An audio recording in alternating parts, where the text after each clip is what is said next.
다 같이 기도하시겠습니다.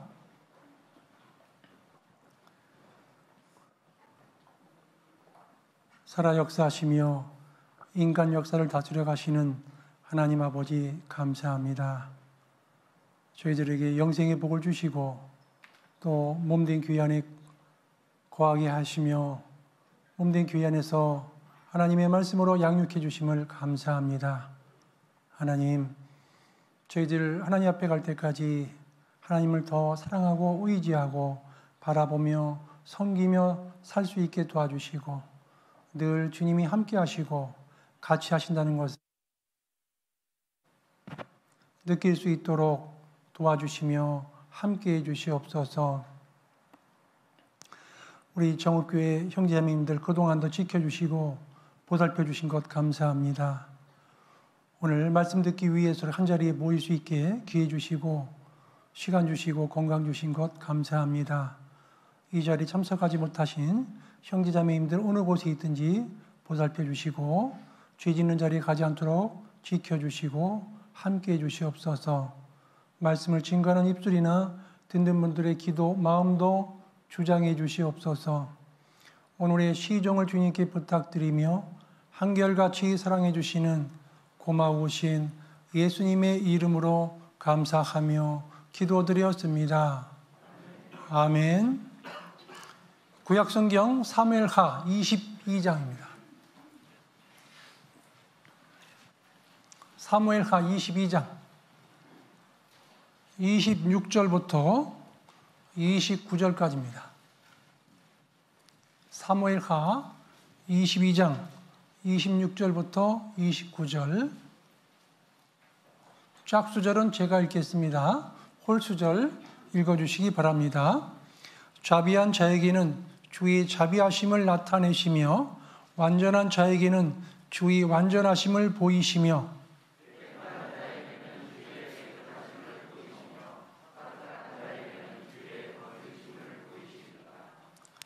주께서 곤고한 백성은 구원하시고 교만한 자를 살피사 낮추시리이다.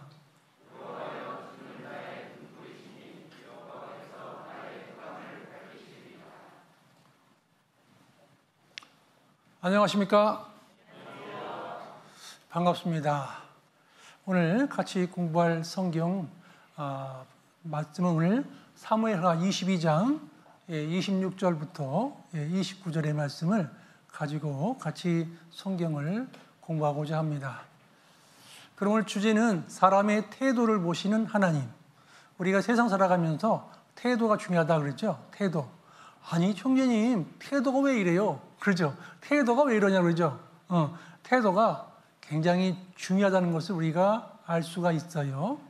그럼 오늘 전해질 내용의 주제는 사람의 태도를 보시는 하나님. 그 다음에 오늘 전해질 내용의 논지가 뭐냐 그러면 이 논지라는 뜻이 뭐냐면 오늘 전해질 내용의 모든 내용을 한 개의 문장으로 축소해 보세요 이 뜻이에요. 한 개의 문장으로 축소해 주세요 이 뜻이에요. 오늘 전해질 내용의 논지가 뭐냐면 하나님의 기회는 사람들의 태도에 의해서 만들어진다는 거예요.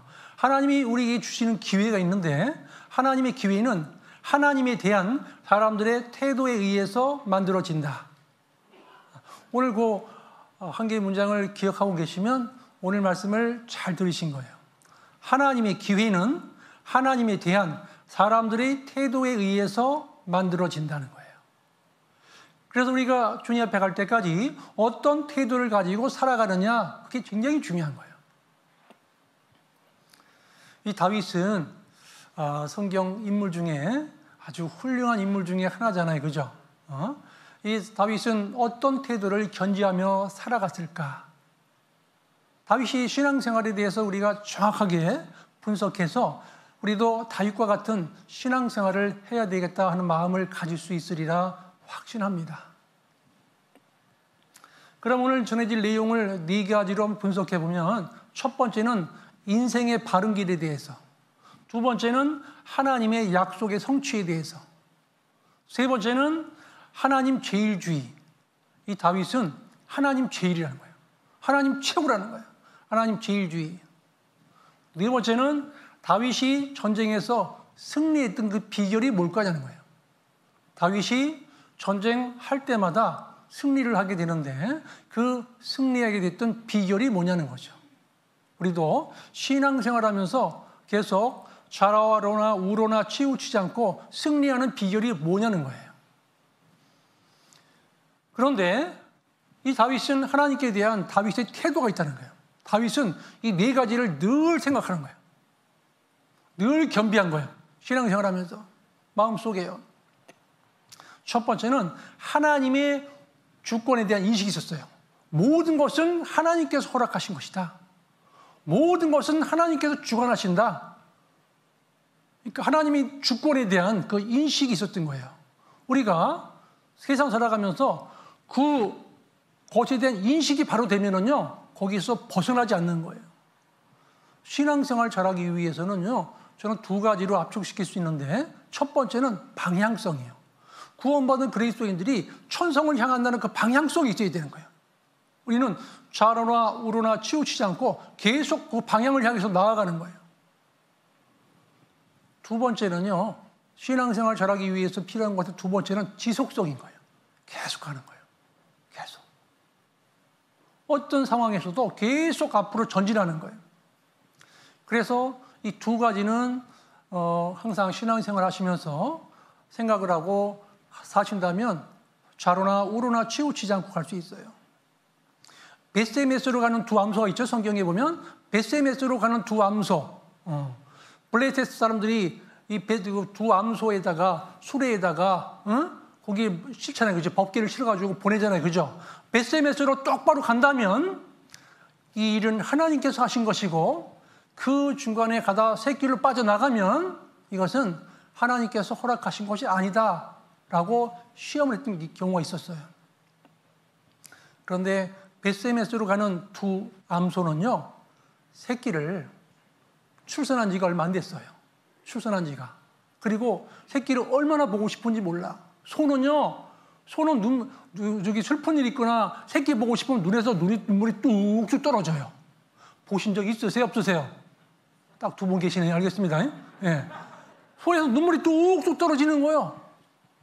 새끼를 보고 싶은데 지금 하나님의 명령에 의해서 법궤를 메고 벳세메스로 똑바로 가라는 거예요. 이 벳세메스라는 뜻은 태양의 집이라고 그래요. 태양의 집. 벳세메스를 향해서 한 번도 멍에 보지 매보지 않은 두 암소가 둘이 딱 보조를 맞춰가지고 가는 거예요.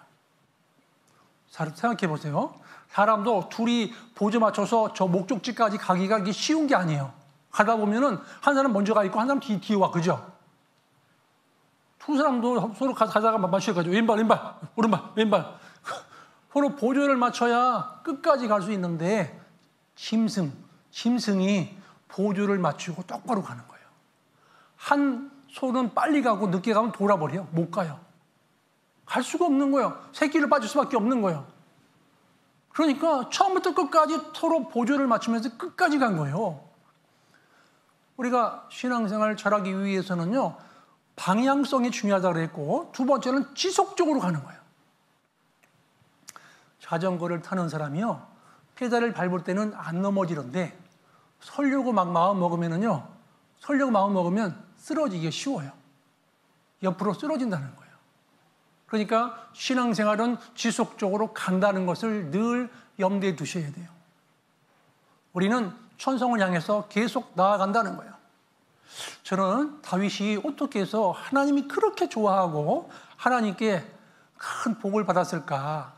거기에서 저는 이제 공부하는 가운데 뭘 깨달았냐면, 다윗은 늘 하나님과 깊은 관계 맺기를 원했구나.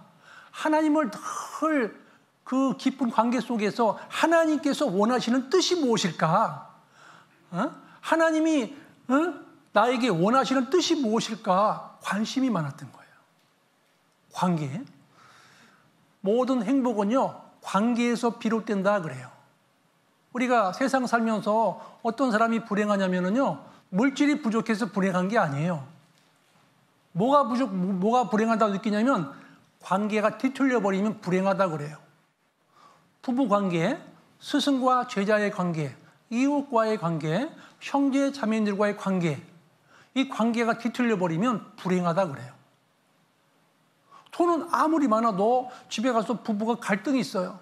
서로 안 좋은 상황을 가지고 서로 갈등이 있어요. 그러면 불행하다 그래요. 이 세상에서도 많은 질병이 창궐하는 이유가 뭐냐면 사람과 자연과 관계가 뒤틀려서 생기는 병인 거예요. 우리 몸에도 병이 생기는 이유는요, 이 뇌와 이 장기와 소통이 덜 잘못돼가지고 뒤틀려서 생기는 병이 생기는 겁니다. 관계가 뒤틀려 버리면 문제가 발생하는 거예요. 이 다윗은 하나님과 관계에 중점을 둔 거예요. 어떻게 하면 하나님과 내가 관계를 잘 맺고 살아갈까? 하나님이 기뻐하시는 삶을 살아갈까? 했던 거예요. 그래서 우리가 인간 그러죠. 이 간자가 사이간자인데 나리를 빼버리면 그게 들을 문자예요, 문. 사람은 문을 들어가고 나올 때마다 사이를 생각한다는 거예요. 내가 사이가 좋은지 안 좋은지 생각한다는 거예요, 인간은. 그래서 행복하다, 불행하다 느끼는 거예요. 물질적으로 풍요하다고 해서 행복하다 느끼는 게 아니라 진정으로 느끼는 거는 관계가 좋아야 행복하다 그러는 거예요. 부모님과의 관계도 좋고, 자녀와의 관계도 좋고, 이웃과의 관계도 좋고, 그리고 또 교회에서도 형제 자매들과의 관계 좋으면 행복하다 느끼는 거예요. 우리가요, 서로 관계가 뒤틀려 버리면 우리 터놓고 얘기합시다. 우리 속에 혹시 마음속에 문제가 있는 거 있으면 터놓고 얘기합시다. 그러죠? 가지고 이제 뭐 카페라든가 단둘이서 이제 모일 때가 있어요.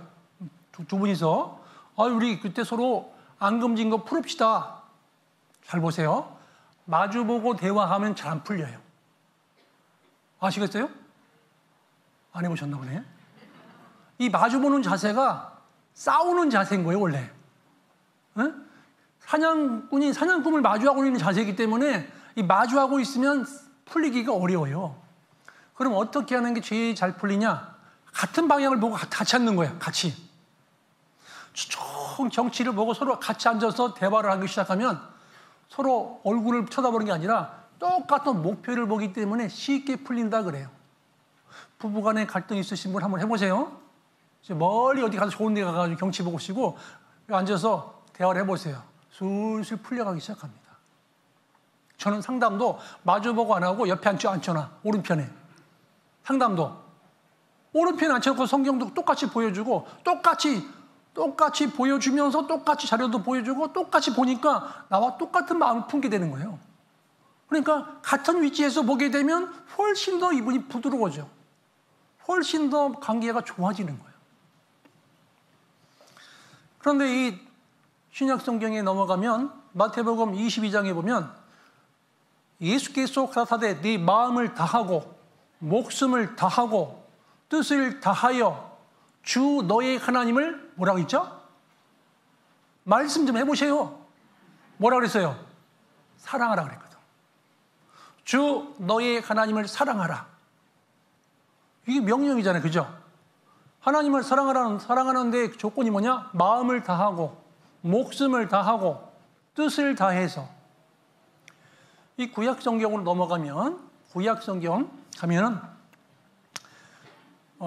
제사를 드릴 때 짐승을 잡아가지고 특별히 가지고 들어가는 게 있어요. 짐승 잡은 다음에 첫 번째 뭘 가지고 들어가는지 아세요? 콩팥. 짐승의 콩팥하고 그 다음 피, 그 다음 기름을 가지고 가. 콩팥과 기름과 피와 기름. 이 마음을 다하고 이 유대인들 관점에서는 이 마음이 어디냐면 창자예요, 창자. 창자하는데 창자의 중심이 콩팥이야. 유대인들 개념에서는. 그래서 제사를 드릴 적에 이 마음을 드리기 위해서 콩팥을 갖고 들어가는 거예요. 그 다음에 목숨을 다해서, 이 목숨은 피거든요. 역체의 생명은 피에 있음이라 피가 죄를 속하느니라. 그렇죠? 이 피와 연결되어 있어. 목숨을 다해서 피를 갖고 들어가는 거예요. 그리고 힘을 다해서, 그게 뭐냐? 기름인 거예요. 기름. 그래서 구약시대의 성도님들은요, 콩팥과 피와 기름을 가지고 들어갔던 거예요. 네 마음을 다하고 목숨을 다해서 뜻을 다해서 힘을 다해서 내가 주님을 사랑해야 되겠다. 그런 마음의 표현인 거예요. 우리도 신앙생활 하면서 그런 마음이 있다면 얼마나 좋겠어요. 그죠? 다윗은 평생을 신앙생활 하면서 자기가 깨달은 것을 자기 자녀에게 주기를 원했어요. 사랑했던 자녀에게, 특별히 솔로몬에게 유언을 해요. 솔로몬에게. 그 유언을 보면은 거기에도 핵심이 묻어나와요. 솔로몬이 어떤 것을 솔로몬에게 그러니까 다윗이 자기 아들 솔로몬에게 어떻게 유언을 하는지 한번 보실까요? 열왕기상 넘어갑니다. 2장. 여기 책갈 펴고 와주시고요.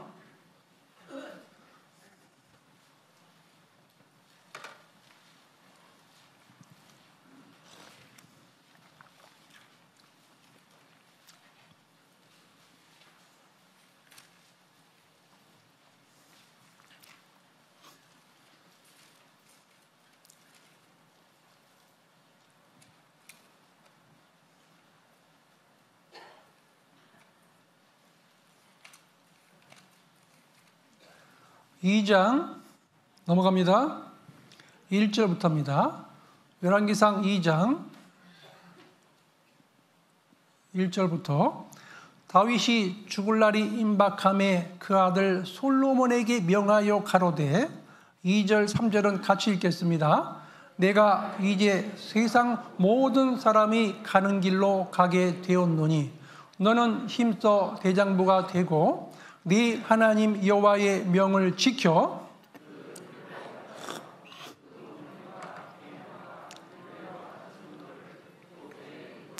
기록된 대로 지키라. 그리하면 네가 무엇을 하든지 어디로 가든지 형통할지라. 예. 이 다윗이 죽기 직전에 자기 아들 솔로몬에게 유언하잖아요. 거기도 보면 하나님과의 관계에 집중하고 있어요. 하나님과 관계를 잘 맺으라는 거예요. 그 내용을 추려보면 첫 번째는 하나님의 명령을 지켜 준행하라는 거예요. 두 번째는 대장부가 되라. 말씀을 지키는 쪽으로 대장부가 되라는 거예요. 세 번째는 하나님의 말씀에 전생애를 걸어라는 거예요. 하나님의 말씀을 전생에 걸어라. 말씀에 전생애를 걸으라는 거예요. 하나님의 말씀에 전생애를 거는 게 승리하는 길이라는 거예요. 복 받는 길이라는 거예요.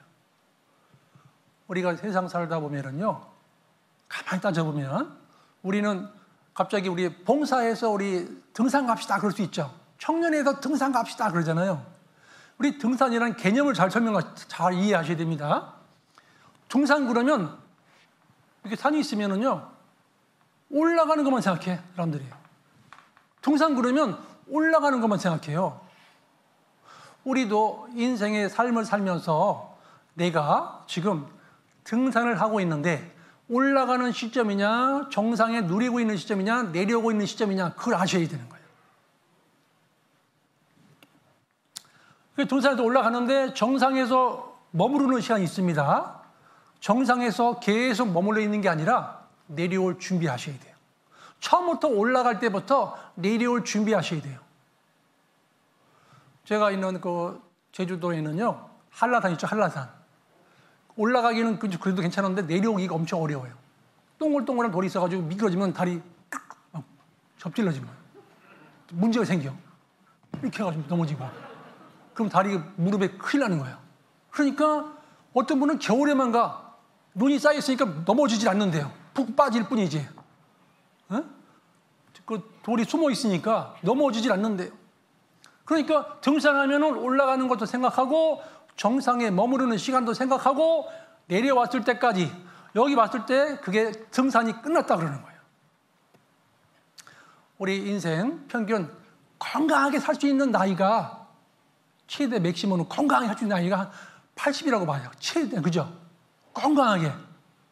80 넘은 분들은 건강하게 살기가 어려워요. 상당히 어려워요. 그죠? 그러니까 80까지가 내가 여기 지금 내려온다 이 생각하시면은 내 나이가 지금 만약에 여기 계신 분 중에 60대라 그러면 지금 여기쯤 오는 곳이죠. 내려가는 준비하셔야 되는 거예요. 그러니까 본인들이 인생을 살아가면서 내가 지금 어느 정도 와 있는지를 이걸 파악을 해야 또 신앙생활 더 잘할 수 있어요. 주님 앞에 갈 때까지 계속 올라가는 걸 생각하다가 갑자기 돌아가신 분 계셔, 그죠? 그거는요, 이걸 정확히 모르는 거예요. 아, 내가 등산을 올라가는 것만 생각했지, 세상에 살아가는 것만 생각했지, 하나님과 내가 어떤 관계를 맺고 지금은 어떤 생각을 가지고 어떻게 살아가야 된다는 것을 생각 없이 살아가는 사람들이 의외로 많을까요? 적을까요? 말씀도 안 하시네, 이제는. 말씀도 하셔야 돼요. 그래, 오고 받는 것이 이제 재미가 있어요, 그죠? 시간 가는지 모르는 거예요. 그러니까 우리가 생각하지 않으면 시간이 금방 지나가 버려요. 신앙생활은 반복되는 거예요. 반복되는데 그 과정 속에서 더 점점 하나님께 관계가 좋아지는 거예요. 점점 좋아지는 거예요. 대한민국 축구 선수 중에서 영국에 가서 지금 축구를 잘하는 사람이 있어요. 앞자가 손자인데 누군지 아세요? 손 뭐라 하던데? 예, 알겠습니다.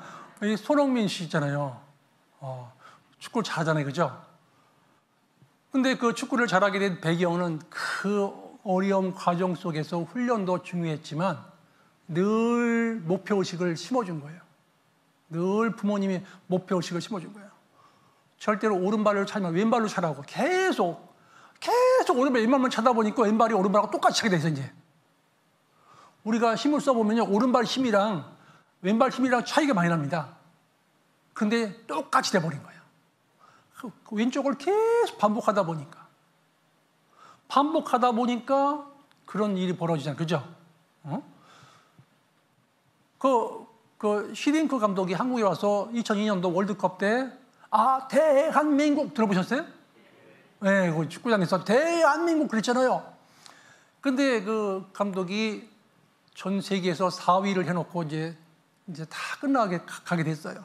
그때 이제 그 밑에서 코치했던 박항석 코치라는 분이 탁 찾아갔어요. 감독님, 그 많은 세월 동안 제가 옆에서 보자도 하고 미비한 것도 많았지만 마지막으로 저에게 떠나면서 마지막으로 해주고 싶은 말씀 좀 꼭 조언해주고 가세요, 그랬어요. 그랬더니 히딩크 감독께서 하는 말이 이러는 겁니다. 제가 딱 한 가지만 알려드리고 갈게요, 그랬어요. 무엇인데요? 앞으로 코치를 하든 감독을 하든 같이 데리고 있는 그 선수들이 시합에 나가면 절대로 지지 말라고 그러니까 절대 지지 말라고. 앞으로 나가서 싸움할 때마다 시합할 때마다 절대로 지지 말라고. 그 뜻이 뭐냐면 하찮은 경기라도 최선 다하는 거예요. 우리보다 힘이 약한 그 팀이 있더라도 최선 다하는 거예요. 지기를 연습해가지고 한 번, 두 번 지기 시작하면 주눅이 들어버리는 거예요. 그러니까 매사에 모든 경기에 이기라는 거예요. 모든 경기에 이기라고. 그거를 머릿속에 담고 가가지고 베트남에서 모든 경기에 이기는 쪽으로 많이 한 거예요. 모든 경기에 이기라고. 신앙생활도 잘하는 쪽으로 내가 집중 맞춰줘야 반복해서 주눅이 안 들고 잘 되는 거예요. 그런 생각을 가지고 있어야 바뀌는 겁니다. 저희 작년에 코로나 시국에 저희 서귀포교회에서 그 막 코로나 발생하니까 전도하기 어렵잖아요. 근데 구역 식구 중에서 구원을 받았다고는 하지만 나온 지 10년 되고 15년 지나서도 삶의 변화가 없어. 그런 분 구역에 가끔 있을까 없을까요? 정없게 없나 보다. 있어요, 그죠? 그런 분들이 말씀을 또 듣기 시작했어. 다시 15년 만에 구원받았어. 그리고 구원받았다고 너무 감사해서 떡을 냈어, 본인이. 그분이 두 분이나 낳았어, 어머니에서. 엄청난 세월 동안에 삶이 큰 변화가 없었는데 확실히 변화받아버린 거예요. 깨달아버린 거예요. 어떤 청년은 또요, 삶의 변화가 전혀 없어. 계속 말씀을 듣는데요, 한 20분 넘게 들었어. 한 6개월 넘게 갔어. 계속 들으고 계속. 또 듣고 상담하고 또 듣고 상담하고 또 듣고 상담하고 그러는 가운데 확실히 깨달아버렸어요. 그러고 나서 그 가족이 다 구원받아버렸어. 아버지, 엄마, 오빠까지 다 구원받아버렸어. 몇 개월 사이에. 그 자매님이 한 분이 구원받으니까 완전히 그 집안이 싹 다 구원받아버린 거예요.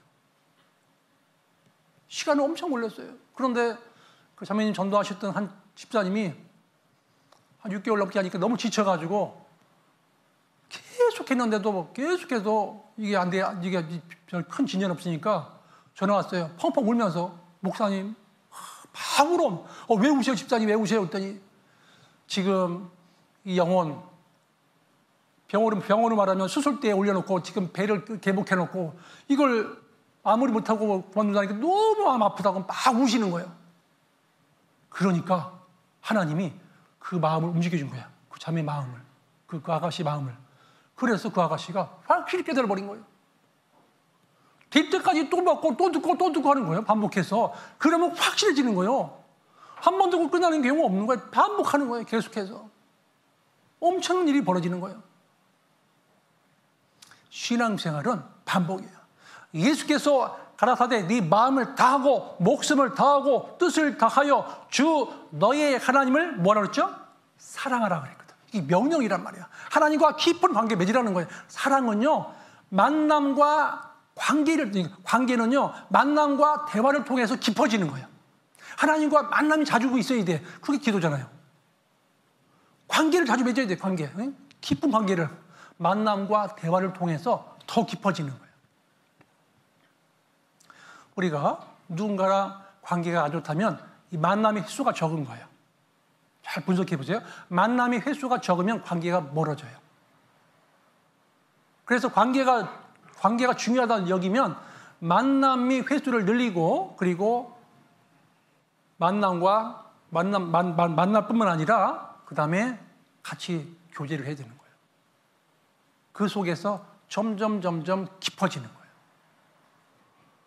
우리는 계속해서 주일날 말씀 듣고, 수요일날 말씀 듣고, 구역 모임, 조모임 참석하잖아요. 그냥 의례적으로 나오는 게 아니라 하나님께서 이번 주일날, 수요일날, 또 구역 모임 때 나에게 어떤 말씀을 주실까 기대하는 마음을 가지고 오셔야 돼요. 저는 어느 지역에 집회 갔다가 낮에 잠깐 전 세계에서 제일 작은 교회가 있대요. 그 도시에. 그래서 전 세계에서 제일 작은 교회가 어딨냐 한번 구경하러 가자고 갔어요. 그런데 숲속으로 막 들어가요. 찻길이 막 숲속으로 들어가는데 산속으로 가는 거예요. 야, 이 산속에 이 교회가 있나 보다. 세계에서 제일 적은 교회라고 써 있대요. 딱 갔어요. 갔더니 잔디밭이 쫙 펼쳐져 있는데 요만한 교회가 있어. 딱 들어가 보니까 목사님 한번 앉고 딱 둘이 앉으면 끝이야. 거기 앞에 뭐라 써지 않았어요? 세계에서 제일 작은 교회 써놨어. 그 앞에 문 앞에다가. 근데 제가 그걸 보고 감명받은 게 아니라 그 정문 출입구에 이렇게 앞에 이렇게 세우는 거 있어요. 그거 뭐라고 그러지? 광고하는 거 있잖아, 이렇게. 배너 광고. 써 있는데 뭐라고 써 있냐면 주일날 소풍 가는 기분으로 오세요 써 있어요. 우리 소풍 갈 때 기분 좋아요, 안 좋아요? 소풍 안 가보셨나요? 소풍 갈 때 기분 좋아요, 안 좋아요? 좋잖아요. 내일 소풍 간다고 그러면 옛날에는 사이다 사놓고 뭐 김밥에다가 계란 삶은 거, 뭐 고구마 삶은 거, 뭐 이런 거 준비해가지고 내일 갈 걸 생각하면은 어떤 학생은 잠도 못 잔대. 먹을 걸 생각해가지고. 내일 소풍 때문에. 근데 소풍 갈 때는요, 들떠 있어요, 마음이. 근데 그 교회의 캐치프레이즈가 소풍 가는 기분으로 오세요, 그러는 거예요. 하나님 말씀 들어오실 때도 소풍 가는 기분으로 오셔야 돼. 들떠 있어야 돼, 마음이. 하나님께서 나에게 어떤 말씀을 주실까? 하나님께서 주시는 말씀 내가 어떻게 받아가야 될까? 내가 집중해서 잘 들어야 되겠구나. 그런 마음을 가지고 오는 거예요. 오늘 이 다윗도 자기 아들 솔로몬에게 유언했죠. 하나님의 말씀에 전생애를 걸어라. 이게 살아남는 비결이다. 복받는 비결이다. 하나님의 말씀에 전생애를 걸으라는 거예요. 그게 가장 중요하기 때문에 다윗도 자기 아들 솔로몬에게 그렇게 유언을 하게 됐던 거예요. 이 사무엘하 넘어가 볼까요? 7장 보실까요? 사무엘하 7장. 사무엘하 7장 넘어갑니다. 이게서 이제 다윗의 언약이라고도 하는데, 이 다윗 왕이 하나님께 복을 달라는 기도한 내용으로 구성되어 있는데요. 사무엘하 7장 9절 먼저 보실게요.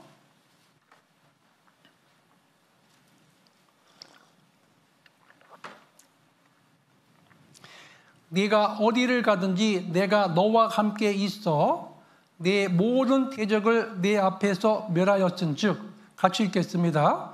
세상에서 존귀한 자의 이름같이 네 이름을 존귀케 만들어 주리라. 하나님이 주시는 축복은요, 존귀한 사람 만들어 주시고 전쟁에 했다면 승리하고 그리고 영원한 위를 보장해 주겠다고 이 사무엘하 7장 8장에 그렇게 기록이 되어 있어요. 하나님께서 그렇게 말씀하고 계셔요. 이 다윗은 하나님께 영광을 돌려드리고 싶은 그 작은 마음이 주님께 기쁨이 됐고 주님의 마음을 감동시켰던 거예요. 그래서 주님께서 다윗에게 엄청난 축복을 허락을 하시게 됐고요. 저는요, 성경 인물 중에서 가장 복을 받은 사람 따지라 그러면 다윗으로 칠 것 같아요. 다윗의 유의가 영원히 이어진다 그랬거든요.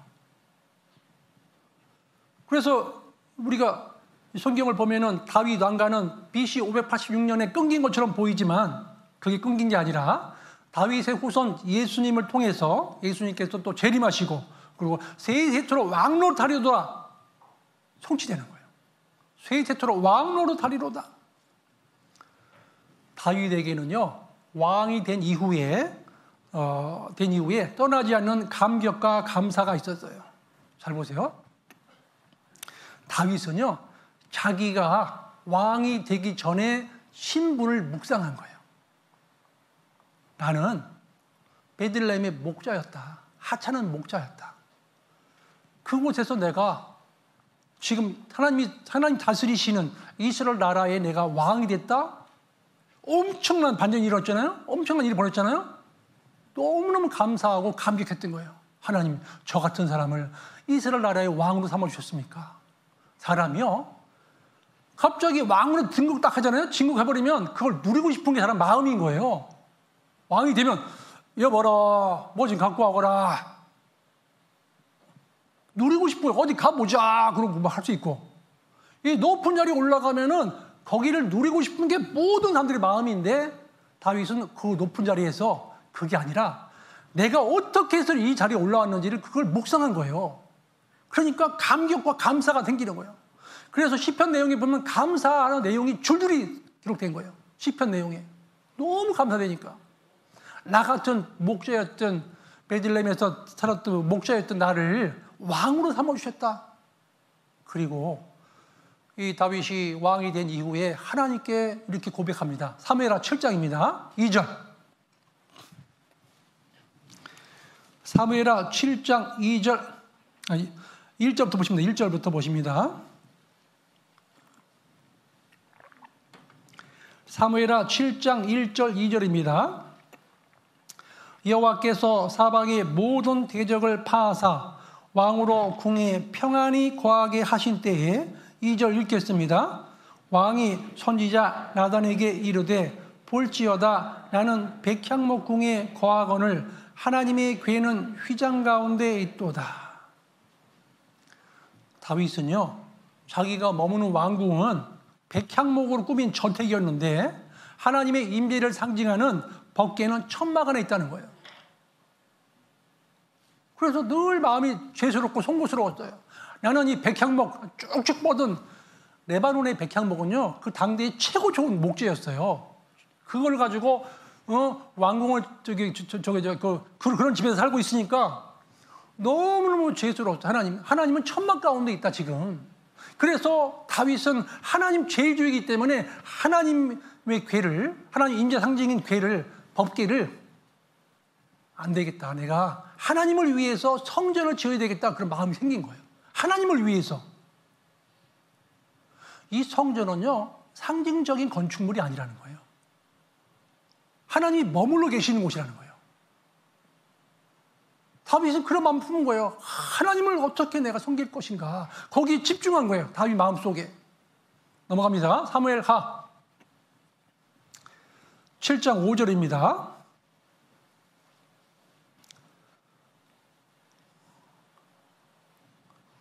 가서 내 종 다윗에게 말하기를 여호와의 말씀이, 같이 읽겠습니다.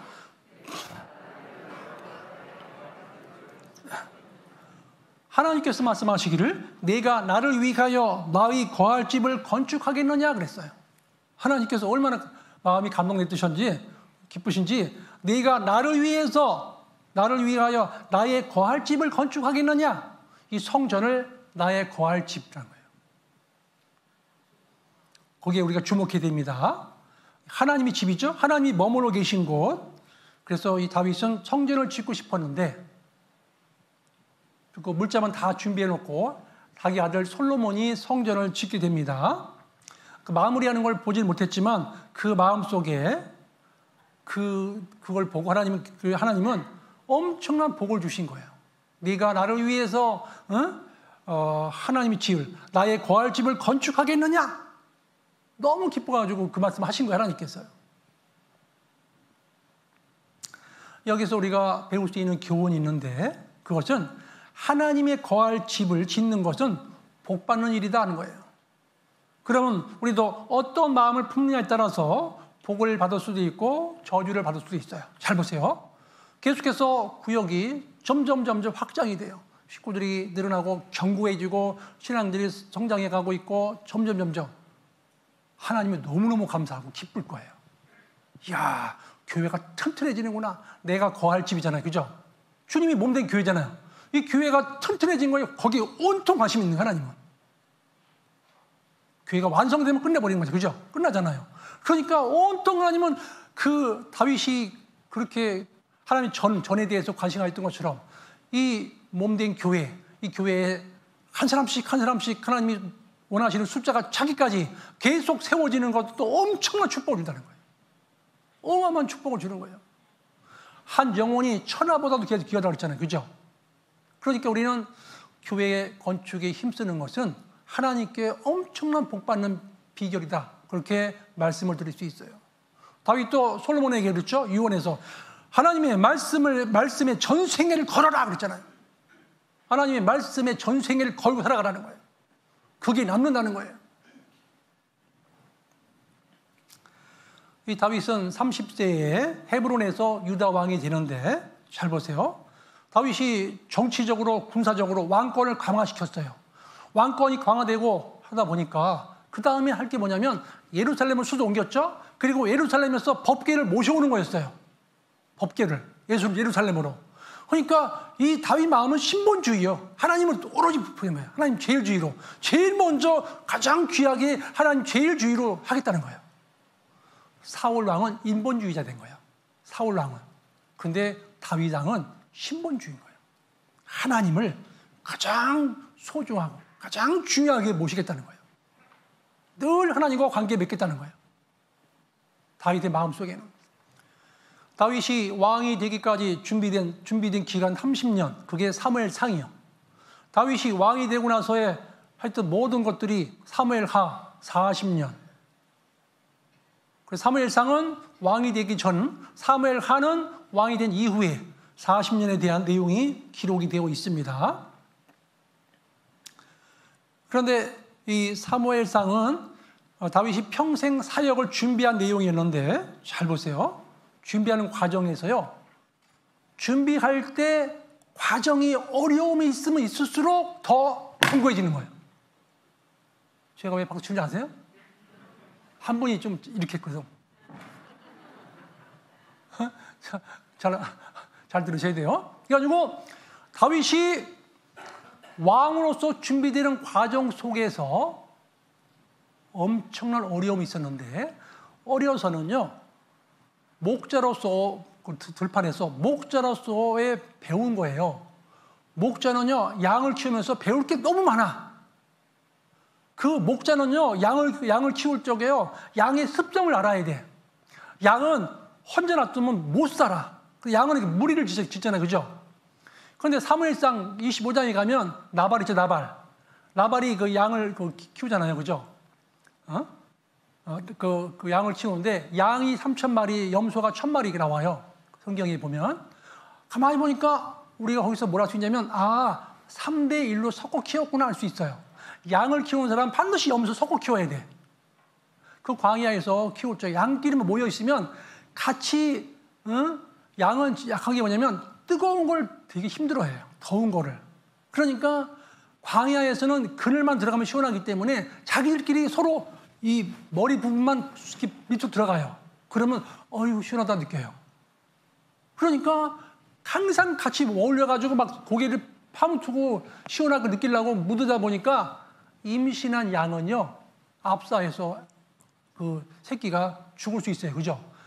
태어난 새끼들은요 거기서 앞사에 죽을 수 있어요. 그러니까 건강하지 못하는 거예요. 그런데 염소는 모여있는 꼴을 못 봐. 모여있으면 들어갔다 막 이렇게 흩어놓는 거야.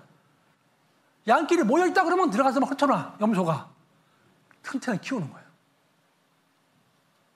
그런데 목자가 양을 많이 키우는데 그 집에는요, 지금도 가면 개도 키워요, 개. 개 아세요? 멍멍개. 네, 개를 키우는데, 개를 키울 적에 목자가 아침에 나가기 전에 불러요. 개를. 그럼 개가 딱 와요. 딱 부르면. 그러면 아침에 너는 이쪽에, 너는 이쪽에, 너는 이쪽에, 너는 이쪽에, 너는 이쪽에. 그러면 그 개가요, 그 양머리 뒤에서 쫙 쫓아와. 하다가 염소나 양이 바깥 뛰어나가려면 가서 막 물고 그런 거예요. 들어가라고. 그러니까 개가 하는 역할은 무리를 이탈하지 못하도록 하는 거예요, 옆에서. 딱 지키는 거예요. 그리고 이 목자는요, 저거 갖고 있어. 물맷돌을 갖고 있어. 염소 중에서 좀 성질이 더러운 염소가 있어요.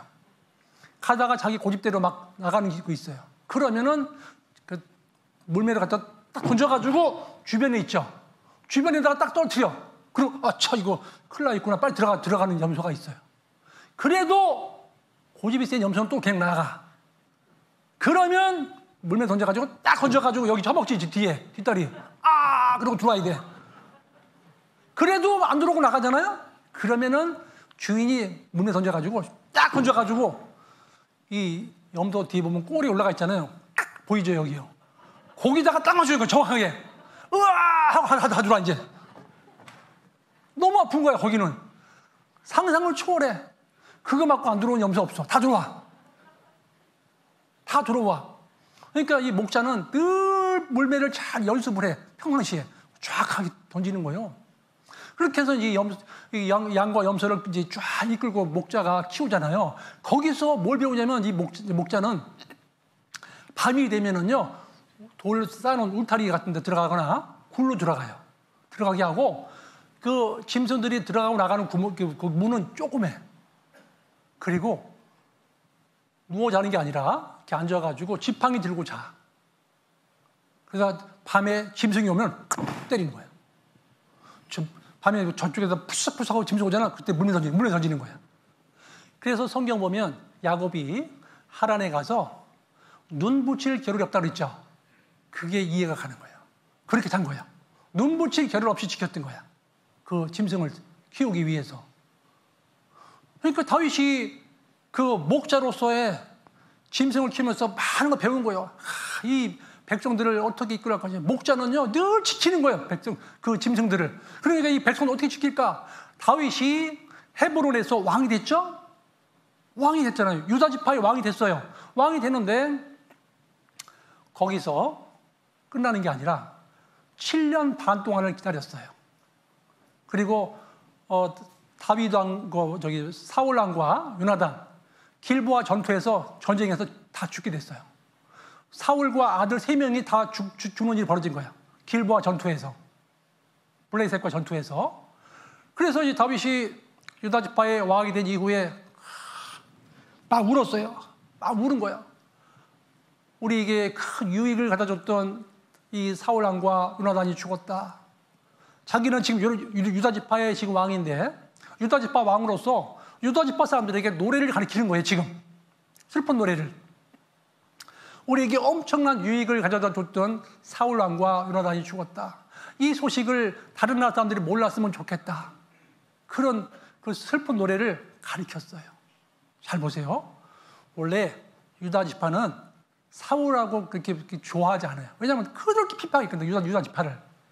그 사울 그쪽에서. 그러니까 원래 유다 지파를 똘똘 뭉치게 해서 저렇게 뭐 좀 그쪽에 대항하자고 해야 되는데, 다윗은 하나님께서 유다 지파의 그릇을 넓혀서 전 이스라엘을 다스려야 되기 때문에 그런 마음을 가진 거예요. 7년 반 동안을 그런 마음을 가지고 유다 지파의 마음을 넓혔을 적에 아브넬이라는 사람이, 이 북쪽의 열한 지파 아브넬이라는 장군이 사울의 아들 이스보셋을 데리고서 왕을 이렇게 해보려고 하니까 안 되는 거예요, 잘. 그리고 능력이 부족하고 이스보셋이. 그래서 아브넬이 자기 부하를 보내서 다윗에게 어떻게 내가 다윗 밑으로 들어가겠습니다, 이런 일이 벌어지는 거예요. 그래서 7년 반 만에 유다 지파와 열한 지파가 같이 합쳐지는 전 이스라엘 통일하는 일이 벌어진 거예요. 다윗은요, 자기 일에 충실했어요. 그리고 최선 다했어요.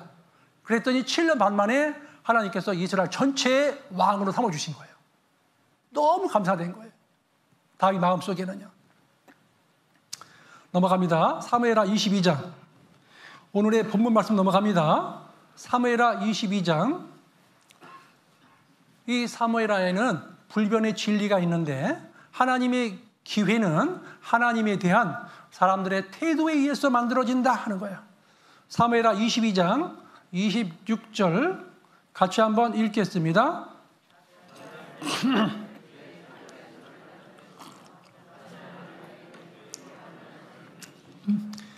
깨끗한 자에게는 주의 깨끗하심을 보이시며 사특한 자에게는 주의 거스르심을 보이시리니. 읽겠습니다.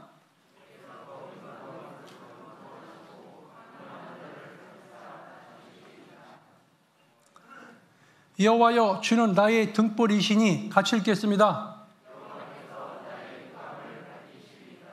예, 이 사울은요, 다윗은요, 왕 궁중에서, 사울 밑에서 궁중에서도 생활도 했고, 그리고 저 망명 생활, 사울을 피해서 블레셋으로 망명했잖아요. 망명 생활에서도 배웠어요. 그러니까 가만히 보면 사울 생애를 보면 왕이 되기 전까지 들판에서 목자의 심정을 배웠고, 그리고 사울왕 밑에서 왕으로서 갖춰야 될 덕목이라든가 왕이 어떻게 되는지를 직접 옆에서 배웠어요.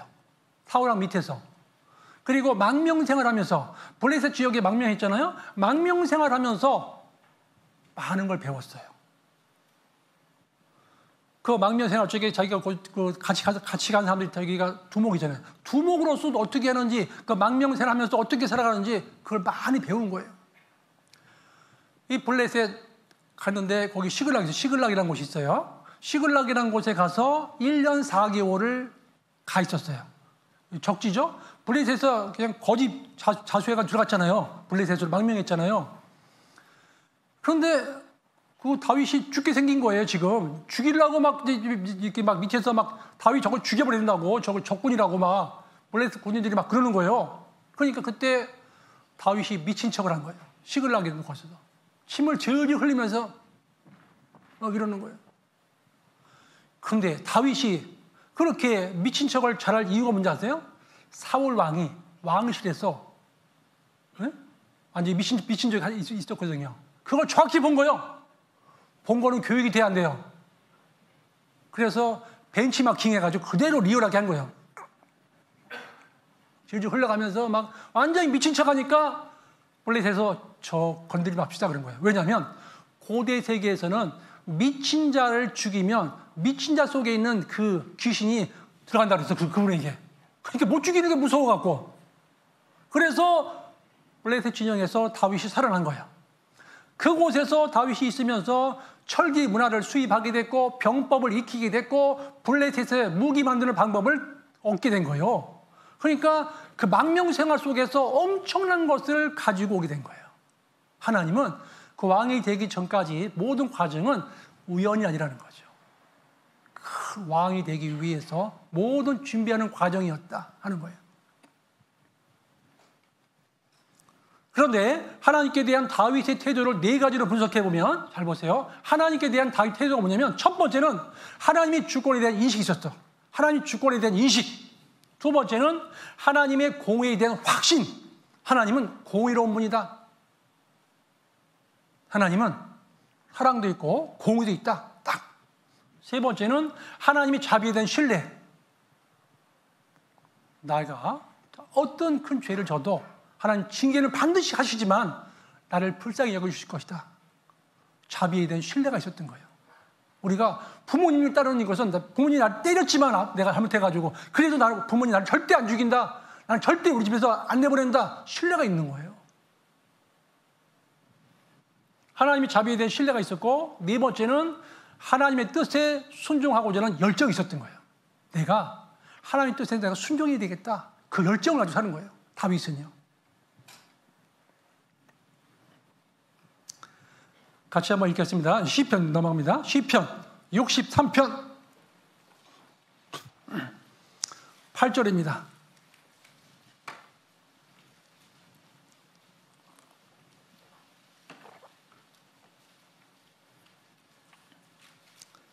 시편 63편 8절.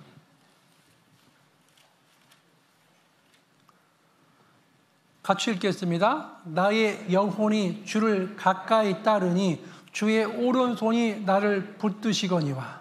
예. 이 다윗이 때로는 믿음이 약해져가지고 어리석은 일들을 저지르기도 했지만, 자신의 감정에 지배되기도 했지만, 지배당하기도 했지만, 그 가공스러운 죄에 빠지기도 했었지만, 흔들리지 않는 믿음 있는, 결코 흔들리지 않는 어떤 믿음을 보게 됐고, 육체적인 욕망보다는 더 깊은 거룩에 대한 열정이 있었던 거예요. 여기 63편 8절에 보시면 나의 영혼이 주를 가까이 따른다 그랬어요. 다윗의 영혼의 태도가 나의 영혼이 주를 가까이 따른다. 그런 마음을 늘 견지하고 살았던 겁니다. 그래서 우리는 다윗이 삶 속에서 엄청난 큰 죄를 졌을 적에도 그 죄를 짓고 징계를 받을 적에 원망한 적이 없어요. 당연히 하나님께서 하신 것이다. 이거는. 그래서 이 다윗은 기꺼이 하나님 징계를 받는다. 그런 말씀도 나오죠. 한번 넘어갑니다. 사무엘하 24장. 사무엘하 24장입니다. 14절. 사무엘하 24장 14절. 같이 한번 읽겠습니다. 다윗이 갓에게 이르되 내가 곤경에 있도다. 여호와께서는 긍휼이 크시니 우리가 여호와의 손에 빠지고 내가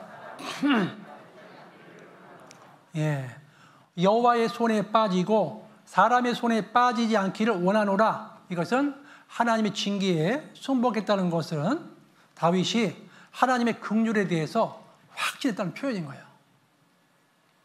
하나님의 긍휼을 확신했다는 최상의 표현이다 하는 거죠. 다윗의 가장 깊은 소원은 언제나 하나님의 뜻에 순종하는 것이었어요. 하나님의 뜻에 내가 순종해야 되겠다 하는 거죠. 그래서 우리는요, 하나님의 모든 능력들은 하나님께 대해서 올바른 태도를 가진 사람의 삶 속에서 역사하시는 거예요. 하나님의 모든 능력들은 하나님께 대해서 올바른 태도를 가진 사람의 삶 속에서 역사한다는 겁니다. 그래서 하나님께 대해서 올바른 태도를 가진 사람들이 많이 있는 교회는 성장할 수밖에 없어요. 그 교회는 계속 성장해 가는 겁니다. 심지어 다윗은요, 눈을 들어 하나님의 얼굴을 바라보면서 이렇게 말씀하십니다. 시편 138편입니다. 시편 138편 8절입니다.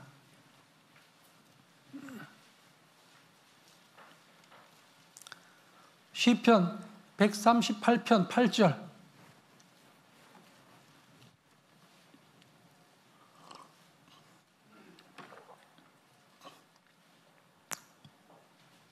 같이 읽겠습니다. 여호와께서 내게 관계된 것을 완전케 하실지라. 주의 인자하심이 영원하오니 주의 손으로 지으신 것을 버리지 마옵소서. 여호와께서 내게 관계된 것을 완전케 하실지라 그랬죠. 하나님의 말씀으로 완전케 되기를 원했던 거예요. 내게 관계된 것들을. 그래서 우리는 하나님께서 나를 만들고 사용하실 수 있는 기회는, 잘 보세요, 하나님의 뜻에 대한 내 삶의 순응, 내 능력에 달린 것이 아니라 나의 포기에 달려 있다는 거예요. 깊은 뜻이 있어요. 하나님의 뜻은 내 삶의 순응은 내 능력에 달려 있는 것이 아니라 나의 포기에 달려 있는 거예요. 그게 무슨 뜻이냐면, 내가 하나님을 무엇을 하시도록 설득하는 게 아니라 하나님께서 나를 설득하도록 내 자신을 개방하는 거예요. 하나님께서 나를 설득하도록 내 자신을 개방시키는 게 중요하다는 거예요. 하나님 뜻대로 되기를 원합니다. 저를 하나님께서 마음껏 사용하십시오. 자기를 개방하는 거예요.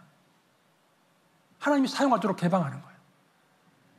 그래서 내가 하나님께 무엇을 하도록 설득하는 것이 아니라 하나님께서 나를 설득하도록 나 자신을 개방하는 게 승리의 비결인 거예요. 다윗은 자기 자신을 개방해 놓은 거예요. 하나님 마음껏 사용하시라고요.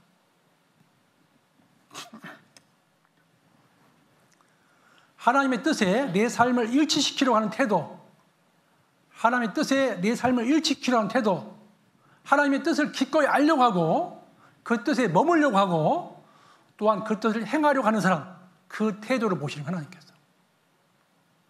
하나님 뜻이 어디 있을까? 하나님 무엇을 좋아하실까? 하나님께서 어떤 길을 가기 원하실까? 다 하나님 쪽으로 늘 내 자신을 개방시켜 놓은 거예요. 그런 사람은 하나님께서 계속해서 귀하게 쓰임받고 엄청난 복을 계속해 주시는 거예요. 그 인생의 바른 길은요, 이 사무엘하는 다윗의 인생 여정의 성공과 실패, 그리고 희노애락을 다루고 있어요. 이 사무엘 하에는.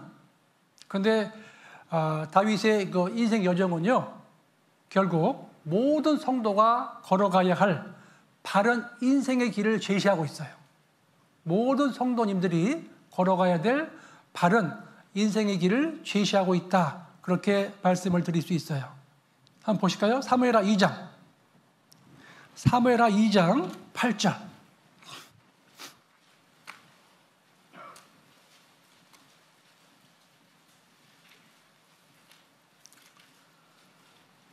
사무엘하 2장 8절로 9절. 국민 통합을 이룬 다윗입니다. 사무엘하 2장 8절 9절. 사울의 군장 네리 아들 아브넬이 이미 사울의 아들 이스보셋을 데리고 마하나임으로 건너가서 읽겠습니다.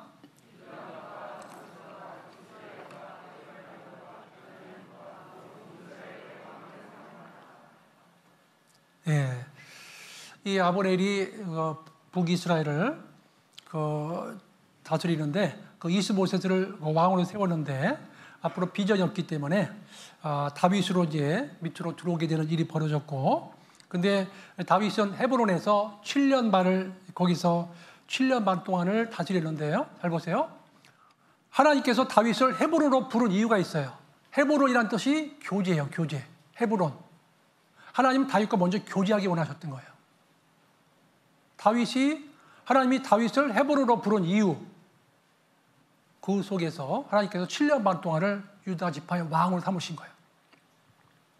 그런데 이 다윗이요, 사무엘을 통해서 기름 부음 받은 지 15년 지났어요. 15년. 그리고 또 7년 반의 세월이 지났을 적에 이스라엘 전체 왕이 된 거예요. 그러니까 엄청난 시간들이 많이 지났던 거예요. 많은 세월이 지난 거예요. 그런데 하나님의 약속의 성취가 되죠. 보실까요? 사무엘하 2장입니다. 4절. 사무엘하 2장 4절입니다. 유다 사람들이 와서 거기서 다윗에게 기름을 부어, 같이 읽겠습니다. 유다 족속이 왕을 삼았더라.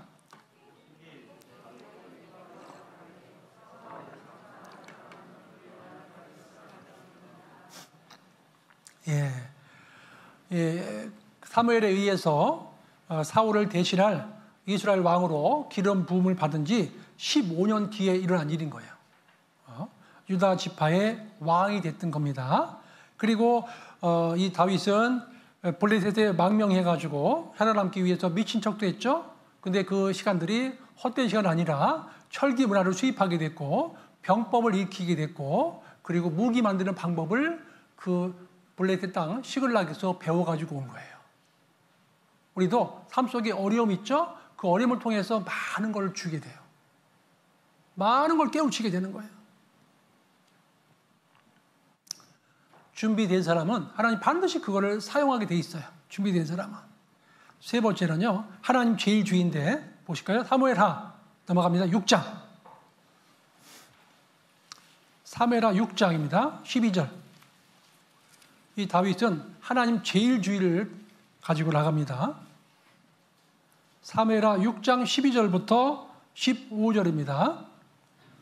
짝수절은 제가 읽겠습니다. 혹이 다윗 왕에게 고하여 가로되 여호와께서 하나님의 괴를 인하여 오벳 에돔의 집과 그 모든 소유에 복을 주셨다 한지라 다윗이 가서 하나님의 괴를 기쁨으로 메고 오벳 에돔의 집에서 다윗성으로 올라갈새.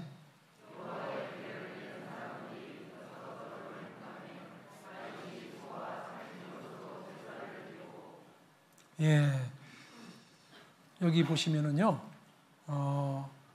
이 다윗 왕이 통일 왕국을 이루고 나서 그리고 예루살렘을 정복하고 예루살렘으로 수수로 옮기고 나서 무엇보다 하나님의 임재 상징인 그 법궤를 70여 년 동안이나 기랏 여아림 아비나답의 집에 있었는데 방치되어 있던 언약궤를 다윗성으로 옮겨오게 된 거예요. 다윗성으로. 그리고 너무 기뻐하는 겁니다. 여기 보세요. 사무엘하 6장 13절. 여호와의 궤를 맨 사람들이 6걸음을 행하며 다윗이 소와 살찐 것으로 제사를 드리고 14절 읽겠습니다.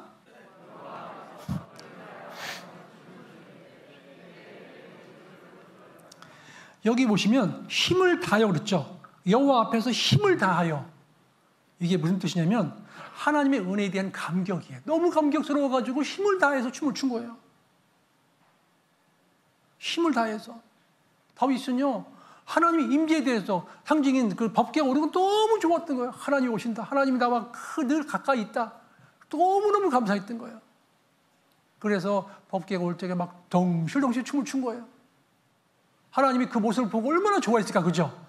야, 이 생각 항상 이 마음속에는 하나님이 잘 보이려고 하는구나. 하나님께 가까이 하려는 거구나. 하나님 뜻대로 살기 원하는구나. 얼마나 마음속에 하나님 기쁘셨겠습니까? 다윗이 하는 행동을 보고 태도를 보니까 그 마음속을 들여다보니까 하나님은 너무너무 좋았어요. 그래서 이 다윗은 신본주의, 하나님 중심, 통치 이념이 신본주의요. 잘 보세요. 한 나라의 왕이 되면 통치 이념이 있어요. 그래서 왕이 딱 되면 내가 어떻게 이 나라를 통치하겠다. 딱 그런 거잖아요. 대한민국도 딱 대통령이 바뀌면 내가 부동산 정책은 어떻게 하겠다. 그리고 경제는 내가 어떻게 이끌겠다. 이게 통치 이념인 거예요. 그 옛날에 5대 제국 있죠? 아수르. 아수르는 통치 이념이 뭐냐면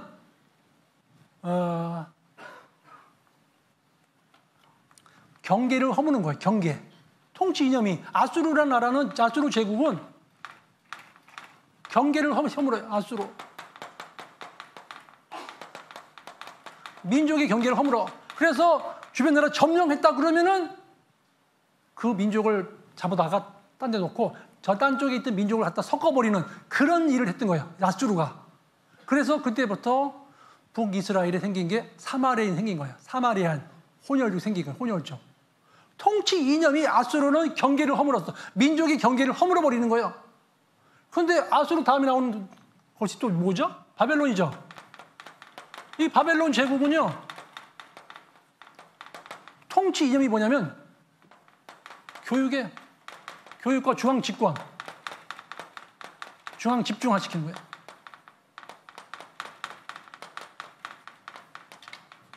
주변 나라에서 머리 좋은 사람들 다 잡아가. 그래서 모든 인재가 다 몰려있는 거야. 바벨론에는. 왕이 먹는 음식과 왕이 사용하는 집 그런 수준으로 왕의 수준 정도로 3년 동안 교육시키는 거예요. 만약에 대한민국에서 여기 청와대에서 3년 동안 왕이 먹는, 대통령이 먹는 수준으로 먹는다면 돈이 얼마 들어가요? 엄청나잖아요. 그죠? 그 당시 상대가 안 되는 거예요. 최고의 수준으로 3년 동안을 교육시키는 거예요. 그때 바벨론에 잡혀갔던 다니엘과 세 친구가 이 교육받은 거예요. 3년 동안을. 이게 다니엘서 1장 내용인 거예요. 그래서 바벨론은 중앙 집중에 시켰어. 주변 나라에서 인재를 잡아오고 보물 다 가져온 거예요. 보물을. 그때 이스라엘 땅에 있던 그 기명들 있죠. 또 보물들 다 가져간 거야. 보물들을. 그대로 보관하고 있다가, 그리고 바벨론은 통치 이념이 교육이고 중앙 집권한데, 바벨론이 왜 멸망했을까? 그 다음 페르시아가 연구해보니까 이 중앙 집중시키다 보니까 주변 나라에서 걷어갈 세금이 없는 거야. 그래서 안 되겠다. 우리는 지방 분권화 시키자. 지방 분권화. 지방 분권화 시켜가지고, 그리고 페르시아는 숫자야. 전쟁했다 그러면은 엄청난 숫자 동원해. 페르시아는. 그리고 황금의 제국. 그래서 이스라엘 땅에서, 바벨론 땅에 살고 있었던 유대인들을 갈 사람은 가라. 그래서 포로 기한이 들어가게 된 거예요. 1차 포로 기한, 2차 포로 기한, 3차 포로 기한 돌아가게 된 거예요. 그리고 성전에서 사용했던 모든 기물을 다 가지고 가라. 그리고 성전 짓는 비용 다 내준 거예요. 페르시아는 지방을 활성화시켜서 세금을 걷어가겠다는 정책인 거예요. 통치 이념이. 그 다음에 페르시아에 나왔던 그리스죠. 그리스 융합. 다 오리엔트 문명과 그리스 문명을 융합시켰어. 그때 나온 성경이 72년 성경이 나온 거야. 그 당시에. 그 그리스 시대 때. 그러니까 하나님께서 그 제국에도 통치 이념이 있듯이 이 다윗 마음속에 통치 이념이 있었던 거예요. 통치 이념이. 그 다음에 그 그리스는 융합이고 로마는 있죠. 로마 제국은 통치 이념이 뭐냐면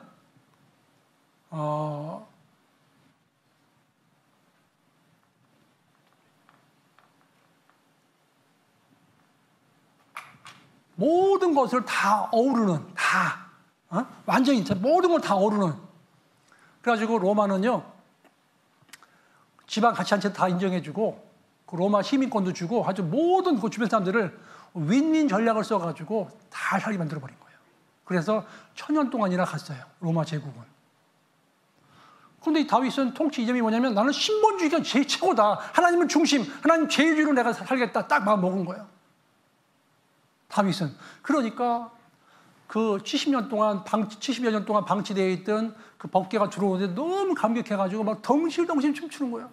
내가 하나님을 가까이 섬기겠다. 하나님 내가 늘 가까이 있겠다. 그 생각하니까 너무 감사됐던 거예요. 다윗 마음속에는요. 우리가 보세요. 하나님의 기회는 하나님에 대한 사람들의 태도에 의해서 만들어지는 거예요. 이 기회는. 하나님께서 우리에게 맡겨주신 기회잖아요. 주변에 이러지 영혼들을. 가족들, 친척들, 이웃에게 기회를 주신 거예요. 그러니까 그 영혼들에게 우리가 집중해야 돼. 한 번 말씀 듣고 깨달았다고 또 끝내면 안 돼. 계속해서 완전히 똘똘해질 때까지 확실하게. 복음이 사고자 하는 열정이 생길 때까지 같이 계속해서 반복해 또 듣고 깨우치고 해야 돼요. 확실해져야 돼요. 그런 분들이 구역에서 한 분, 두 분 계속 늘어나면은요, 구역이 살아 넘치는 거예요. 이 지역이 생기가 있는 거예요. 이 지역이. 생동감이 있는 거예요. 끝까지 하는 거예요. 될 때까지. 완전히 그 삶이 뒤집어질 때까지. 하는 거예요. 뒤집어질 때까지. 반복하는 겁니다. 이 다윗이 전쟁에서 승리 비결이 있습니다. 승리 비결은요, 다윗은 대적과의 싸움도 있었고 자기와의 싸움도 있었어요. 그런데 이 대적과의 싸움 중에서 골리앗과 싸움 있죠. 이 골리앗과 싸움이 있는데 다윗과 골리앗, 이 골리앗과 싸움도 이게 보통 일이 아닌 거예요. 눈에 보이는 적이요, 엄청난 거예요. 이길 수가 없어. 그런데 다윗이 전쟁터에 나가서 한 말이 있어요. 한번 보실까요? 사무엘상 17장입니다. 사무엘상 17장. 47절.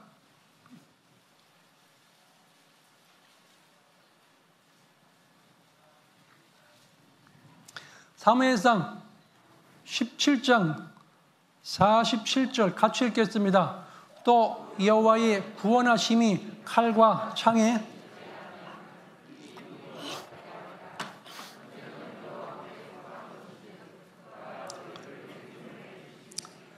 이 다윗은 마음속에 이 전쟁은 여호와께 속한 것이다 하는 거야. 지고 이기는 거는 하나님 편에 있다는 거야. 하나님께 맡기고 나가는 거예요. 하나님께 의지하고 나갔던 겁니다. 그래서 거기 보시면 여호와의 구원하심이 칼과 창에 있지 아니함을 이 무리로 알게 하리라 그랬어요. 칼과 창으로 이기는 게 아니라는 거예요. 여호와의 구원하심은. 그래서 이 전쟁은 하나님께 속한 것이니까 하나님께 내가 잘 보여야 되겠다. 하나님께 맡기고 나가야 되겠다 하는 거예요. 그리고 사울 왕과의 싸움이 있었죠. 이 사울 왕과는요, 다윗은 계속 도망 다니는 거예요. 계속 피해 다녔어요. 계속 도망 다녔던 겁니다. 사울 왕은. 이 다윗과 사울과의 싸움은 일방적인 싸움이고 쫓고 쫓기는 관계였어요. 계속 도망갔어요. 다윗은. 보실까요? 사무엘상 20장입니다. 사무엘상 20장. 사무엘상 20장 3절입니다. 사무엘상 20장 3절.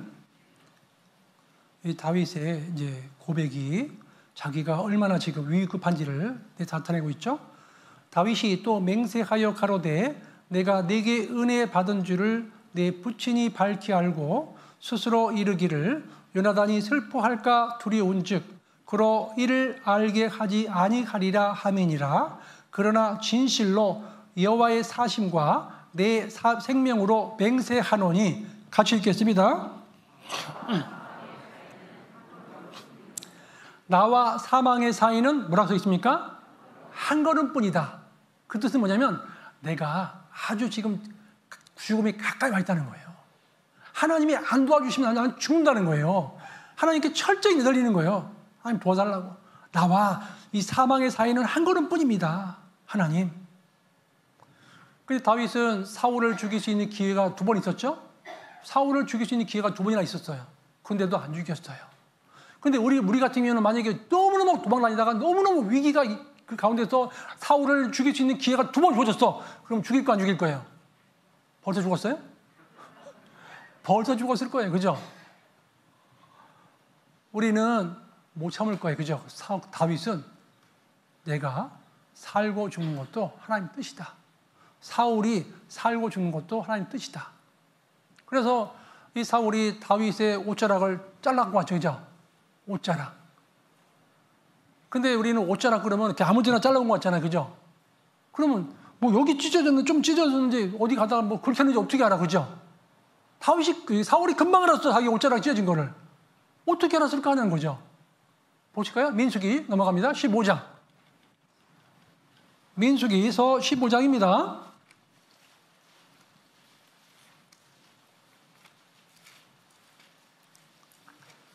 (15장) 42절부터 37절부터 민수기 15장 37절부터 41절까지입니다. 이스라엘 사람들이 가나안 정탐꾼을 보내고 와서 그 다음에 부정적인 보고를 하고 나니까 하나님께서 이 민족에게, 이스라엘 민족에게 옷단수를 달아서 하나님의 말씀을 늘 가까이 해야 되겠다 마음 먹으시고 그 민족의 문화 속에다가 옷단수라는 걸 넣어주게 된 거예요. 이게 그 내용인 겁니다. 홀수절은 제가 읽겠습니다. 여호와께서 모세에게 일러 가라사대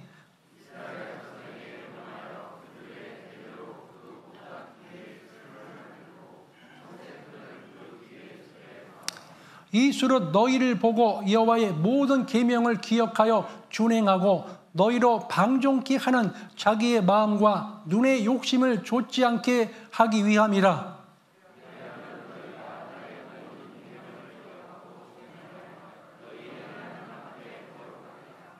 같이 읽겠습니다. 나는 너희의 하나님이 되려 하여 너희를 애굽 땅에서 인도하여 낸 너희 하나님이니라. 예, 하나님께서 이스라엘 민족에게 늘 하나님을 잊지 말고 살아라고 그 문화 속에다가 옷단수를 단 것을 입게 했어요. 그래서 이쪽이 2개, 오른쪽이 2개, 왼쪽이 2개 달았어요. 옷단수를. 그래서 늘 만지면서 하나님 말씀을 인식한 거예요. 하나님 말씀이라고. 8개의 줄에다가 5개의 매듭이 있어요. 옷단술에 보면은. 지금도 입고 있어요. 유대인, 정통 유대인들은. 이게 뭘 뜻하냐면 이게 찌찌시라고 하는데 찌찌의 숫자 값이 600이요. 그리고 8개의 줄, 600 더하기 8, 5개의 매듭, 5 해가지고 613. 유대인들의 개념 속에는 이걸 율법을 알고 있는 거야. 613가지 율법. 그래서 늘 그때부터 민족 속에 613가지 율법, 하나님 말씀을 내가 늘 가까이 한다고 늘 많이 하셨던 거예요. 지금도 정통 유대인들은 수술실에 들어가는 유대인들은요, 의사가 이걸 입고 들어가.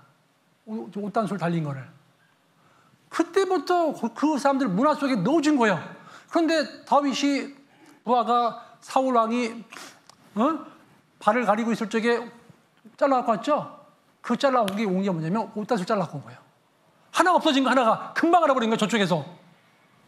왕이시여, 이게 왕이 옷자락을 잘라갖고 왔다고. 금방 하나가 없어졌어. 그래서 다윗아, 내가 잘못했다.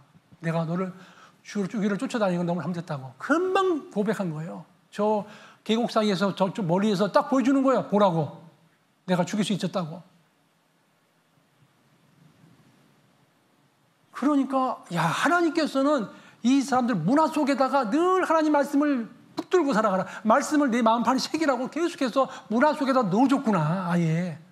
정탐꾼들이 10명이 가서 부정적인 얘기를 하고 막 울고 하니까 하나님 말씀을 늘 가까이 하라고 옷단술 다른 옷을 입게 한 거예요. 지금도 입고 있어요. 정통 유대인들은. 이스라엘 땅에 가면은. 그리고 또 다윗이요, 압살롬과의 싸움이 있어요. 자기 아들 압살롬과의 싸움. 그것도 너무너무 어려웠어요. 자식이 반역을 한 거예요.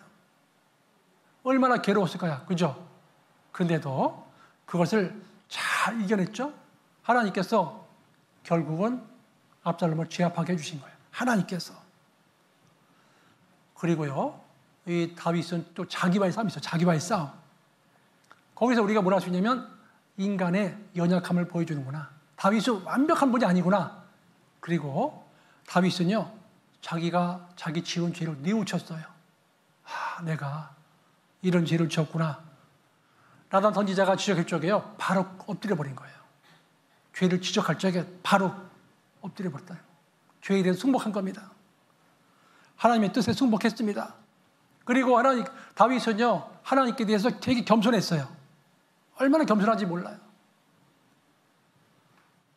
그리고 어떤 싸움에 이겨도 다윗은 모든 영광을 하나님께로 돌렸을 뿐인 거예요. 그래서 전쟁에서 승리하면 자기를 위해서 기념비 만든 적이 없어. 기념비를. 사울왕은 자기를 위해서 만들었어요. 기념비를. 다윗은 자기를 위해서 기념비를 만든 적이 없다는 거죠.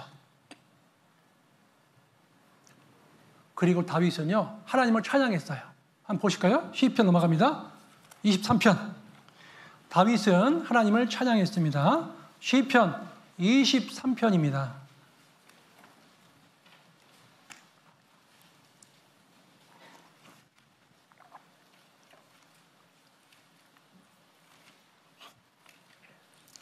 시편 23편 1절 홀수절은 제가 읽겠습니다. 짝수절 읽어주시기 바랍니다. 여호와는 나의 목자시니 내가 부족함이 없으리로다.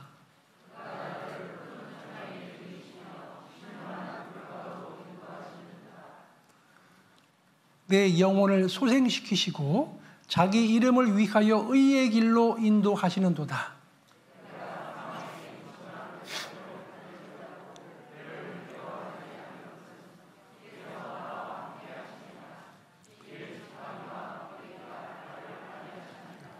주께서 내 원수의 목전에서 내게 상을 베푸시고 기름으로 내 머리에 바르셨으니 내 잔이 넘치나이다.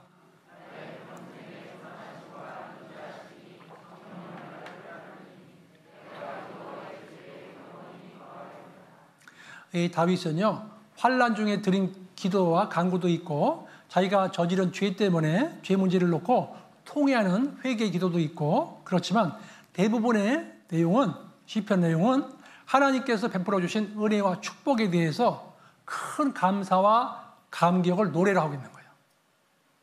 자기에게 베풀어 주신 그 은혜와 축복에 대해서 감사하고 있다. 그리고 찬양하고 있는 거예요.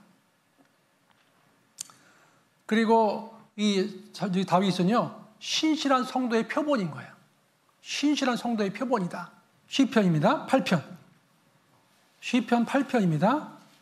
4절, 5절. 시편 8편 4절, 5절. 같이 한번 읽겠습니다. 사람이 무엇이간데 주께서 저를 생각하시며 인자가 무엇이간데 주께서 저를 권고하시나이까. 저를 천사보다 조금 못하게 하시고 영화와 존귀로 관을 씌우셨나이다 그랬어요. 이 다윗은 사람이 무엇이간데 주께서 저를 생각하시며 인자가 무엇이간데 주께서 저를 권고하시나이까 그랬어요.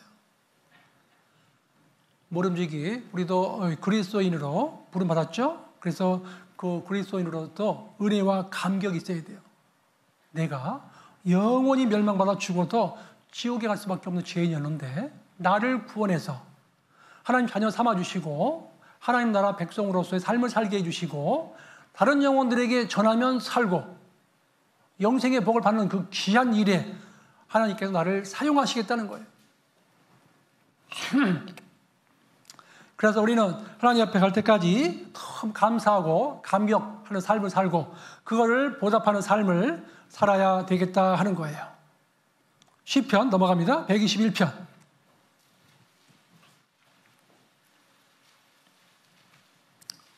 시편 121편 1절 2절입니다.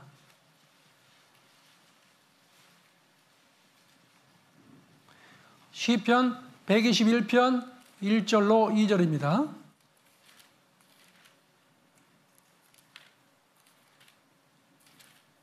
같이 읽겠습니다. 내가 산을 향하여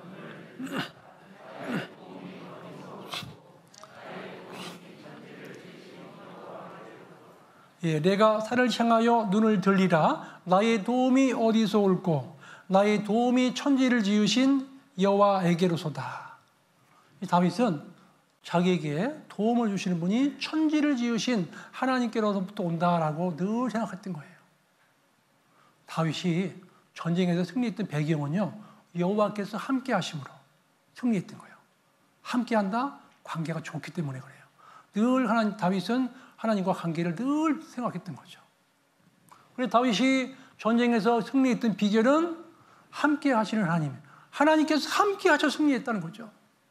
그거 늘 감사했어요. 여호와께서 함께 하심으로 가는 것마다 승리했던 겁니다. 우리는 먼저 하나님께 큰 은혜를 입은 사람들이에요. 큰 은혜를 입고 나서 나머지 생에 하나님께 영광을 보답해 하나님께 영광을 드려야 되는 그런 사람들이에요. 우리 존재 가치가 그런 겁니다. 그래서 하나님께서 우리에게 요구하는 게 있어요. 보실까요? 고린도후서 6장입니다. 고린도후서 6장 1절입니다.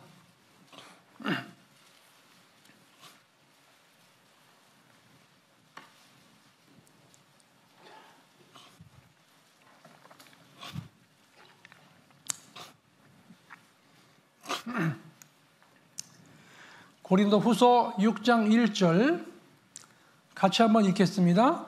우리가 하나님과 함께 일하는 자로서 너희를 권하노니 하나님의 은혜를 헛되이 받지 말라. 하나님의 은혜를 헛되이 받지 말라는 것은 받은 은혜를 갚는 삶을 살아라 이 뜻인 거예요. 받은 은혜를 갚는 삶을 살아라. 하나님의 은혜를 헛되이 받지 말라. 받은 은혜를 갚는 삶을 살아라 이 뜻인 거예요. 다윗은요, 하나님에 대한 태도가 하나님의 주권에 대한 인식이 있었고 하나님의 공의에 대한 확신이 있었고 하나님의 다윗에 대한 신뢰가 있었고 하나님의 뜻에 순종하고자 열정이 있었어요. 우리도 하나님께 대한 다윗의 태도를 본받는다면 신앙생활을 더 잘하고 하나님께 영광을 돌려드리다가 하나님께 가리라 확신합니다. 다 같이 기도하시겠습니다.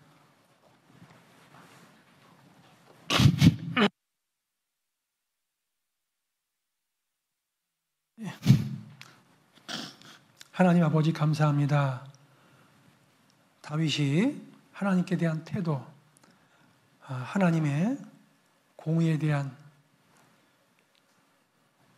인식이 있었고, 하나님의 자비에 대한 신뢰가 있었고, 하나님의 주권에 대한 그 인식이 있었습니다. 그리고 하나님의 뜻에 순종하고자 하는 열정이 있었습니다. 그걸 보시고 하나님께서 늘 함께 하셨고, 그리고 가는 곳마다 승리하게 하셨습니다. 하나님, 저희들도 늘 하나님의 뜻에 순종하고자 하는 열정을 주시고, 나머지 생에 하나님의 전에 건축하는 일에 적극 동참해서 계속 새로운 영혼들이 구원받고 몸된 교회 안에 거하고, 또 구원이 확실치 못한 영혼들이 확실하게 구원받고 몸된 교회 안에 거하는 그런 귀한 역사를 계속 목격할 수 있게 도와주시고, 그 영혼들이 잘 안착해서 신앙생활 잘할 수 있도록 축복해 주시옵소서. 이 시간 이후에 주어져 있는 모든 시간도, 모든 삶도 하나님께 드려지고 바쳐지기를 원합니다. 저희를 언제나 사랑하시는 고마우신 예수님의 이름으로 감사하며 기도드렸습니다. 아멘.